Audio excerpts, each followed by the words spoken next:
আমরা কি অন্যরকম একটা শক্তিতে পরিণত হচ্ছি কিনা। আমাদের সাংবাদিকদের ধন্যবাদ জানাই যে আপনারাও নজরদারিতে থাকেন, তবে সামান্য একটু কিছু বাড়লেই আবার সেটাকে নিয়ে খুব বড় করে দেখানো, এটাও একটু বেশি বেশি দেখানো হয়। যখন বাজার মনিটরিং করা হয় তখন মোটামুটি হচ্ছে খাদ্যদ্রব্য বা দ্রব্যমূল্য বৃদ্ধি সব কিছুই কিন্তু একটা কন্ট্রোলের মধ্যে চলে আসে। সেখানে কোনো খাদ্য ঘাটতি দেখা যায় না, সেখানে কোনো পণ্য যে ঘাটতি আছে সেটা দেখা যায় না। বা বাণিজ্য প্রতিমন্ত্রী উনি যখন মাঠে নামেন তখন দেখা যায় যে সব কিছুই নিয়ন্ত্রণের মধ্যে, কিন্তু পরবর্তীতে আবার কোনোভাবে কোনো সিন্ডিকেটের মাধ্যমে সেটা আবার বৃদ্ধি হয়ে যায়। এটা কি কোনো রাজনৈতিক কোনো কনস্পিরেসির অংশ কিনা, এটি একটি প্রশ্ন। আর দ্বিতীয় প্রশ্ন হচ্ছে যে এখন তো আসলে বিশ্বব্যাপী যুদ্ধ হচ্ছে, বাংলাদেশের জন্য নানাবিধ চ্যালেঞ্জ আসবে, কিন্তু দেখা যাচ্ছে যে আমরা বিভিন্ন অন্যান্য যে রাষ্ট্রগুলো আছে তাদের সাথে বাণিজ্য হচ্ছে, যেমন সৌদি আরবের 80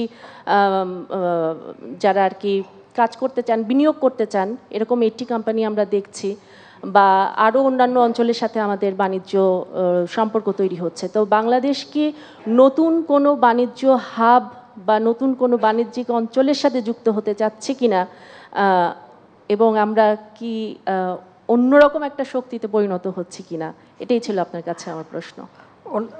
আমি একটু বলবো যে আসলে যে পণ্যমূল্য বিষয়টা এমন হয়, সাধারণত ধরা হয় যে সরবরাহ কম থাকলে দাম বাড়ে, কিন্তু এখানে দেখা যাচ্ছে সরবরাহ ঠিকই আছে কিন্তু দাম বাড়ছে। সেখানে কিছু কিছু লোক কারসাজি করে, এটা ঠিকই, হোর্ডিং করে রাখে, মজুত করে রাখে, নষ্ট হয়ে যায়, পচে যায়, তারপরেও দেখা যাচ্ছে মজুত করে রেখে কৃত্রিমভাবে দাম বাড়ানোর একটা চেষ্টা করে। এ বিষয়টা কিন্তু আমাদের নজরে এসেছে। তারপরেও একটা জিনিস বলবো যে আবার এখন বিশেষ করে ইউক্রেন রাশিয়ার যুদ্ধ, স্যাংশন, কাউন্টার স্যাংশন, এবং এই যে ব্ল্যাক সি দিয়ে যে আসতে পারবে না জাহাজ, বা এই নানা ধরনের ঘটনার কারণেও কিন্তু যেসব জিনিস আমাদের আমদানি করতে হয় সেগুলির দাম বাড়ে।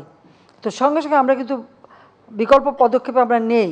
আমরা আমাদের দেশের মানুষের যাতে কষ্ট না হয় তার জন্য যা যা করা আমরা করি, এবং সেই সাথে আমি যেটা সকলকে সবসময় আহ্বান করেছি যে 1 ইঞ্চি জমিও যেন অনাবাদি না থাকে, যে আমাদের খাদ্যের অভাবটা যেন কখনো না হয়, সেটাই আমরা দেখতে চাই, সেটা আমরা করি। আরেকটা হচ্ছে যে এখানে কিছুটা তো আন্দোলনের নামে যখন আপনি মানুষকে সম্পৃক্ত করতে পারেন না, তখন তো ষড়যন্ত্রটাই স্থান পায়। তো সেই ক্ষেত্রে কিছু কিছু তো চক্রান্ত হয়, চেষ্টা করা হয়। আর কিছু আছে ব্যবসায়ী অধিক মুনাফার লোভেও এই ধরনের ঘটনা ঘটায়, যেটা অত্যন্ত মনে করি যেটা গর্হিত কাজ। তবুও আমাদের নজরদারি আছে, নজরদারি থাকবে। আর আমাদের সাংবাদিকদের ধন্যবাদ জানাই যে আপনারাও নজরদারিতে থাকেন, তবে সামান্য একটু কিছু বাড়লেই আবার সেটাকে নিয়ে খুব বড় করে দেখানো, এটাও একটু বেশি বেশি দেখানো হয়। আজকে ইনফ্লেশন সারা বিশ্বব্যাপী, কোথায় না, সে তুলনায় বাংলাদেশ তো অনেক আমরা নিয়ন্ত্রণ করতে পেরেছি, কারণ আমাদের পণ্য উৎপাদন করে আমরা সরবরাহটা চেইনটা ঠিক রেখেছি। শুধু তাই না, রোজার সময় যারা একেবারে দরিদ্র 10 কেজি করে চাল বিনামূল্যে আমরা দিয়েছি। এমনকি আমরা যে পারিবারিক কার্ড করে দিয়েছি, সেখানে আমরা স্বল্প মূল্যে অন্তত 5-6টা পণ্য আমরা অল্প দামে দিচ্ছি, যেন আমাদের মানুষের কোনো কষ্ট না হয়। সেজন্য ওই হাহাকারটা কিন্তু হয়নি। আর বিশেষ করে গ্রামে তো এই পণ্য মূল্য নিয়ে খুব বেশি একটা দ্রব্যমূল্যে এত বেশি হাহাকার নাই। তবে হ্যাঁ, সুনির্দিষ্ট অঙ্কের বেতনে যারা চলে তাদের জন্য একটু কষ্ট, এতে কোনো সন্দেহ নেই। তারপরেও সেটাকে নিয়ন্ত্রণ রাখা, আর এই যে আমরা যে পারিবারিক কার্ড করে দিয়ে অল্প মূল্যে যাতে পণ্য কেনা যায় তার ব্যবস্থাটা যে করে দিচ্ছি, এতে মানুষটা অন্তত কিছুটা দম ছাড়ার সময় পাচ্ছে। আমাদের সেদিকটা আমাদের লক্ষ্য আছে। আর আমরা ব্যবসা বাণিজ্য এবং বন্ধুত্বের ক্ষেত্রে খুব স্বাভাবিক, বাংলাদেশের যে ভৌগোলিক অবস্থানটা, এটা খুব চমৎকার একটা অবস্থানে আমরা আছি।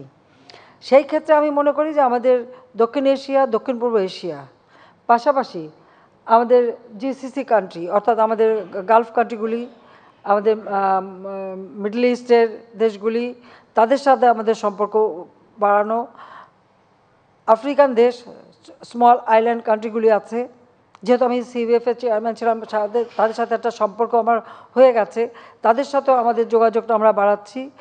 পাশাপাশি আমরা আমাদের ইস্ট এশিয়ান কান্ট্রিগুলি বা ইস্ট ইউরোপিয়ান কান্ট্রিগুলি, তাদের সাথেও আমরা যোগাযোগ বাড়াচ্ছি। অর্থাৎ আমাদের যোগাযোগের ক্ষেত্রটাকে আরও প্রসারিত করে দেওয়া, ব্যবসা বাণিজ্যের ক্ষেত্রে নতুন নতুন বাজার খুঁজে বের করা, উৎপাদনের ক্ষেত্রে নতুন নতুন পণ্য চাহিদা কোথায় কেমন, সেই চাহিদা অনুযায়ী পণ্য উৎপাদনের সুযোগ করা, এইসব দিকে আমাদের বিশেষ দৃষ্টি দিচ্ছি আমরা। এবং খুব স্বাভাবিকভাবে আমাদের অর্থনীতিকে গতিশীল রাখতে গেলে আমাদের এইভাবে কিন্তু নতুন নতুন পণ্য উৎপাদন, পণ্য চাহিদা নিরূপণ করা এবং নতুন বাজার সৃষ্টি করা, সেটার দিকে আমাদের বিশেষ দৃষ্টি দেওয়া উচিত এবং আমরা কিন্তু সেই কাজটাই করতে চেষ্টা করছি।